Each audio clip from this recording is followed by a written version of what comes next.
So hello guys and welcome back to another video in our channel, and it's quite interesting to actually at Chelsea. So can you please hint where you're watching us from, and what's your overall opinion on what we're actually seeing? And have a lot to talk about. Starting to talk about Chelsea versus Fulham, and the record against Fulham is that Chelsea have lost only 4 matches. Chelsea have lost 4 matches versus Fulham in Chelsea's entire history. They just lost 4 matches. And 3 of those 4 matches that Chelsea have lost in that West London derby have happened under Bluco. This is a very interesting stat that out of the number of games that Chelsea have played against Fulham across the history of Chelsea, Chelsea have just lost 4 games. 3 of those games Chelsea have lost against Fulham were under the management of Bluco. So Chelsea lost 2-1 versus Fulham. And in that game, we can still see the problems that have been bedeviling Chelsea this season. Overall, I thought that Chelsea started the game quite well. The domination of the ball was quite great. The chance creation was quite great. And initially in the game, I started to see that the only player who was not positively impacting the team at that moment was Cole Palmer. But again, the same issues that have been bedeviling Chelsea for the entire season, the curse of the red card. The curse of the red card struck again. And what is so funny about Chelsea is that I'm so shocked that it's only the most experienced player in the teams that are constantly making the biggest blunders, because I didn't understand why Chelsea players were even arguing with the referee in the first place, because it was a clear red card. And Cucurella, being an experienced player, should understand that he did not have to pull the other player's hand. And even when I look at the positioning of Sanchez, I saw that Sanchez was in a better position to actually control the situation way better. So I did not see the rush, the need of actually going to pull that player up. And even if Fulham scored the goal, you still have 11 men on the pitch, meaning that you still have a chance to change the game. It was not like it was in the second half or the last stages in the second half. In fact, it was around the 30th minute of the first half. And it was at that point that I knew that Chelsea are going to lose this game. So Chelsea have been dropping points. Oh my God, Chelsea have been dropping points. So many points. So many points. Carelessly this season. Careless red cards. And it's all about disciplinary issues. And then now we ask ourselves, they were passing these rumors that, it was Maresca who was indisciplined, and he was rough, and his indisciplinedness and his roughness spread towards the team. So who are they going to blame today? Who are they going to blame today? The Maresca is gone, but there's still problems in the team. And I saw one of the biggest problems that this club has, called Egbali, who was seated in the stands together with the new manager who's called Liam. And I've not done a video on him, I know that, but I'll be looking to do a video on him very soon. But what I was trying to talk about is that I wanted, first of all, to touch on that Fulham game, because that Fulham game summarizes what Chelsea are. And the question is, are Chelsea going to have that 22-23 season? Because Chelsea now, as I know, they are 8th. The other teams that are yet to play, but Chelsea now are 8th. They can even go all the way to 10th. Is this the repeat of the 2022-2023 season? Because in the 2022-2023 season, they sacked Thomas Tuchel. And remember, the performance of the team started to go bad when they started to have fights within the board. They said that they wanted Thomas Tuchel to play in a 4-3-3. Now, they have gone and brought a manager who plays in a 3-4-3. The same system that Tuchel was playing, but now they've gone and brought another manager, and they have literally brought in a yes man, a man who's going to be there and say, yes, sir. I've already seen some tweets from PYS, and and even I've seen updates from Nizar Kinsella, who's saying that Chelsea have brought in a manager who needs to understand that it will be important for him to make rotations in the team. And he's going to have to make those rotations in the team, not because that is what is good for Chelsea when it comes to the football-wise. No, the rotations in the team are going to be made because the board have to maintain the book value of these players. So it's all to do with the book value. So if you're watching us, please, can you tell me if you're able to get me clearly through the audio, if you're able to get me clearly through the microphone? if you're able to get me clearly through the microphone. So I'd really appreciate these opinions. They go a long way in actually helping us to improve the content of our channel. Tell us where you're watching us from, and what's your overall opinion? How do you feel about Chelsea? How do you feel about Chelsea? Is Chelsea going in the right direction? Where do you think Chelsea fans are supposed to do? Because it's reaching a point where the season has been deliberately sabotaged. It was sabotaged in December. You have a manager who wins manager of the season in November. Then in January, you have inexperienced man. You just literally bring in an inexperienced manager. Then the PR that is coming from the club is that Chelsea want to qualify for the Champions League regularly. Chelsea want to challenge for major titles regularly. Chelsea want to win and compete more. Then I ask myself, if this PR that is being pushed by the club, that Chelsea want to win titles, that Chelsea want to compete for trophies, is being pushed, then why doesn't the actions validate that this is what Chelsea want to do? Whatever is said and whatever is done are two different things. They say they want to do this, but they end up doing what they don't. They are doing the opposite. Because if you want to win titles, you get a manager who has experience on winning titles. And you see, Bob Marley, one thing I like is that I like to listen to reggae music. So Bob Marley once said that you can fool some people sometime, but you cannot fool all the people all the time. And it all comes up to two things. Number one, it stems from the way you take Chelsea fans are. So when you come to get the club, you're like, we are buying Chelsea. They even rubbished whatever Roman Abramovich did. Egbali rubbished it. He said that Chelsea were not being run in the most intelligent way. That is what he said when he took over the club. So he came in, they say they have this ambition to build a new stadium, to get good shirts. We are in the third season without a shirt sponsor. Look at this. We are in the third season without a shirt sponsor. They have this ambition of building a huge stadium. They have this ambition of making Chelsea a competitive team. They're bringing in all these young players because they are looking to build to the future. And now it is quite clear that they are not building to the future. Because if you are building to the future, then if you bring in a manager and he wins, then you're supposed to back the manager so that he can be able to maintain some level of consistency within the club. But that is not the thing that we have at Chelsea. That is literally not what we have at Chelsea. What we have at Chelsea now is a situation where they are chopping and changing. And now the fans are like, okay, if now there's nothing like a project here, then win. Win now. We don't care about the future. We don't care about the 5 years time, 2 years time. Win now. Compete now. Now, is Liam the manager who's going to come now and compete for Chelsea? Is there any faith that Chelsea can even make it to the top 4 this season? Let's just be honest. Because now it's all about vibes. It's all about the players. The players are the ones who are supposed to push themselves. It's not that the manager is going to push them. It's the players who have to push them. Look at how pathetic Cole Palmer is.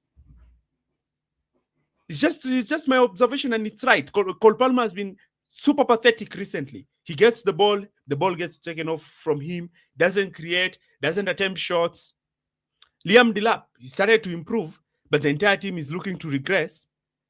Look at players like Tosin, who are clearly sanctioned out of the squad because of their poor performances. They were given chances yesterday. So these are the kind of questions that you need to ask yourself. They are picking players not because it is overall better for the team. No, they are picking players because they believe that if they pick these players, they're able to use these players to gain their monetary value, then sell them. Because remember, they're not going to sign anyone in January. That is one thing. So despite Chelsea's weak position, they're not going to sell anyone in January. And then there's this lie they were pushing that they have explained to the new manager that top 4 is a must. But in reality, we know that is just something to cool down the fans. So the fans can be like, oh, at least they still have ambitions. They still want to think that they can make it to the top 4. They still think that the club wants to play in the Champions League. But in the reality, they don't care. They know the season is over. They literally know the season is over. So they are bringing this lie that there is the top 4 that they care about. But in reality, there isn't any top four that they care about. Because when it reaches to February, when it will be quite clear that Chelsea cannot make in the top four, that is when they are going to say they understand that Liam came into the club in difficult situations and therefore cannot make it in the top four. However, Chelsea believe that next season, the top four will be the challenge. And then the season after next season, Chelsea should be ready to challenge for the title. So from 2023, Chelsea will be ready to challenge for the title in 2028. From 2023, when they took over the club, Chelsea will be ready to challenge for the title in 2028. That is what they are saying. That is all they are going to say. And they're going to say, this is a young team. Trust the process. They bought Pedro Neto last season, and there's already discussion that they want to sell him in the summer. They brought in Jackson, who the people thought that is going to be a long-term striker for Chelsea. They want to sell him this summer. Cole Palmer, there's even rumors that he's being protected so that he doesn't pick up a huge injury, so that he can be maintained, so that he can be sold again this summer. If a good offer comes for Cole Palmer, they will sell him. If a good offer comes from Enzo, they will sell him. And the way these players have been shown that this club is not a club for continuity, this club is not a club for winning, this club is not a club that has any ambition, then if a player gets approached with Manchester City, Real Madrid, Barcelona, Liverpool, Arsenal, they're going to go. They're going to go. If you are in the players, you can't say that you are loyal. You can't be loyal to a team that will never give you the opportunity to win league titles, to win Champions Leagues, because that is not the intention of these guys. These guys are not in the business of winning titles. They are not in the business of winning Champions Leagues. That is not their business. They are in other businesses. They are in other businesses. So I hope that you're able to get me. I hope that you're able to get me, those who are here. I hope you're able to get me. I hope you're able to get me. You can leave your comments so that we can be able to engage together. And if you are ready to join, you can also join so that we are able to engage together, because I really wanted to touch on that. So what is my take about Liam? Liam is a young manager. I can't blame Liam. I can't blame him. He was working at Strasbourg. Strasbourg was 7th. They didn't have a great run of form. Yeah. He was the only manager they could poke from anywhere who will come and manage the club, and he's the only manager they could deal with. So they picked him up. I had to have given him a 5-year contract. It doesn't matter even if they give him a 10-year contract, because in that contract, they have made it in a way that they can dismiss him without having to pay him the other year's funds. And it's like, you, Liam, today you're not going to coach Strasbourg, go and coach Chelsea. We also hear that is not a unilateral decision by the board, that it's a decision by one man called Begdad. And that's why you saw the fans were chanting. But again, I always say this. Just like Manchester United, just like Arsenal at some point before Mikel Arteta came in, let's take Manchester United. As long as the profits keep on flowing in, as long as the books keep on looking great, they are never going to hear what the fans want. Even if the team is not winning, but they're able to get these young players and they're able to sell them. They're able to get young players and they're able to sell them. They're able to get young players and they're able to sell them. It doesn't matter even if the team is not winning, because they have literally showed that the idea and the reason why they are at Chelsea is not to win. They are not here to win. No. That's why when Liam said that he's here to win and he wants to win trophies and he wants to be competitive, I was just laughing. I was like, okay, I know that is what they told you to come and tell the fans. It's good to hear, but you can tell the fans that, but we, the fans, know what is happening. There is no ideology of winning. There is no belief of winning. There is no, there isn't any ambition to win anything. So when they come out with this talk that we want to win, we want to achieve this, we want to get this, we want to grow here and move here, and they can just say it there. But we know it's not the reason. If you want to win, you get Carlo Ancelotti, you get Conte. Even Sarri is around. You go, you get an experienced manager, especially when you're dealing with young players. Young players need to be handled by an experienced manager. You have an inexperienced manager, you have an inexperienced squad. And nobody's waiting for you in the Premier League. Nobody waits for you in the Premier League. Aston Villa are becoming great. Fulham are becoming even better. Liverpool are becoming better. Manchester City, Arsenal, Tottenham. Even Tottenham is going to be better. Even Manchester United, where they are going to be better. So nobody's waiting for you. You are still here, darling here. You don't want to sign players. You don't want to sign experienced players. In the summer, they are not going to sign anyone. They are going to say, for us to sign somebody, we have to sell a first team player, telling us that we need to balance the books. There's no balancing the books. They said they were selling Noni Madueke because they had Estevao and Estevao could play with Neto. Now they are going to sell Neto because they want to maintain his book value, so that they're going to sell him. Am I here to defend Neto? I'm not here to defend Neto. He stunk the pitch yesterday. But again, he was being played out of position. But they are going to sell him because they have Kwenda, who's coming in, who's also left-footed, so he can compete with Estevao. Then Estevao is going to sprout next season, and then Estevao, they are going to sell him because they have brought in another 16-year-old who's playing at Strasbourg. So that is more important. It is better for them to sign a player for 20 million and sell him for 60 million. That means they are gaining value in their asset. So where do the fans come in?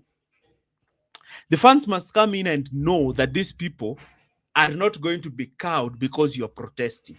They are not going to be cowed because you're just booing them in the stadiums. They're not going to be cowed because you are there in the stadiums cheering the team. That's why when some YouTubers and some fans say that they have to go to the stadium, they have to buy the merchandise because they're supporting the team, I'm like, just delusion.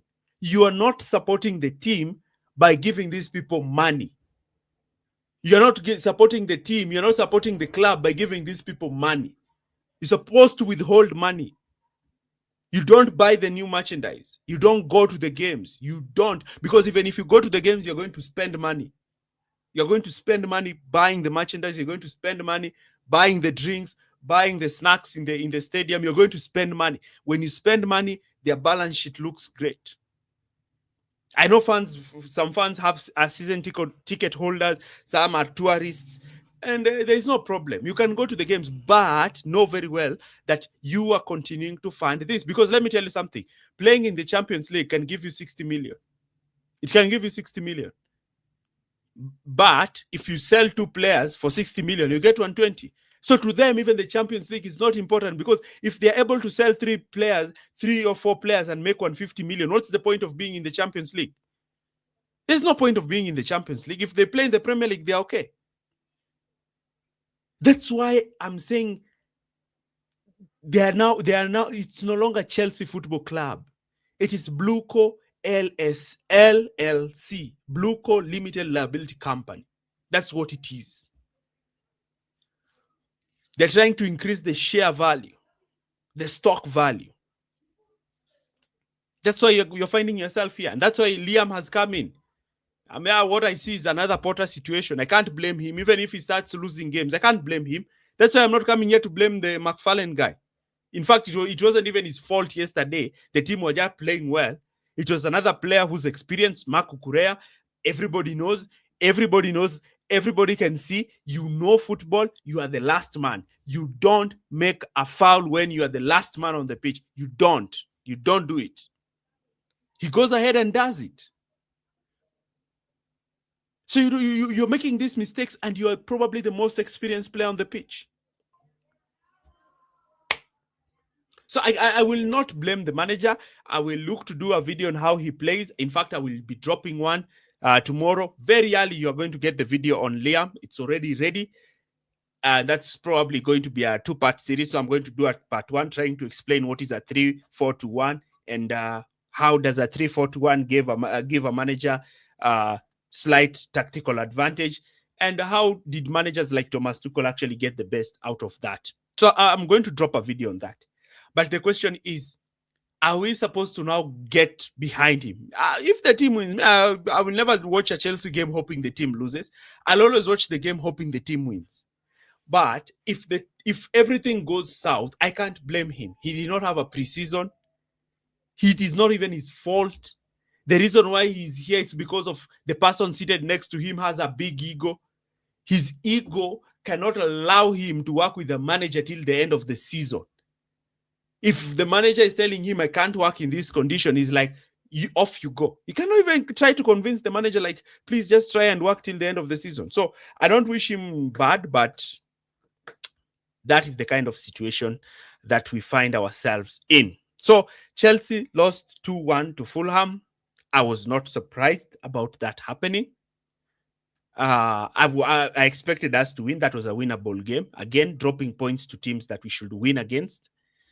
And that has been the story of Chelsea's season. That has been the story of Chelsea's season. So I really don't understand whether it is my internet that has been poor, because the number of viewers has really dropped. So that is what I wanted to talk about. The video on Liam will be out tomorrow in the morning. The video on Liam will be out tomorrow in the morning. And it's just a shame to see that this is where the club has been. It's very painful to see it. It's very painful to know that you're always getting that time where it's Potter season 2. And yeah, the season was off. There is no way of salvaging the season.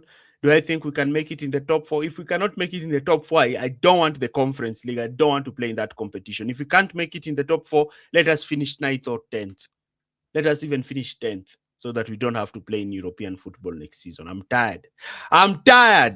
Thank you very much.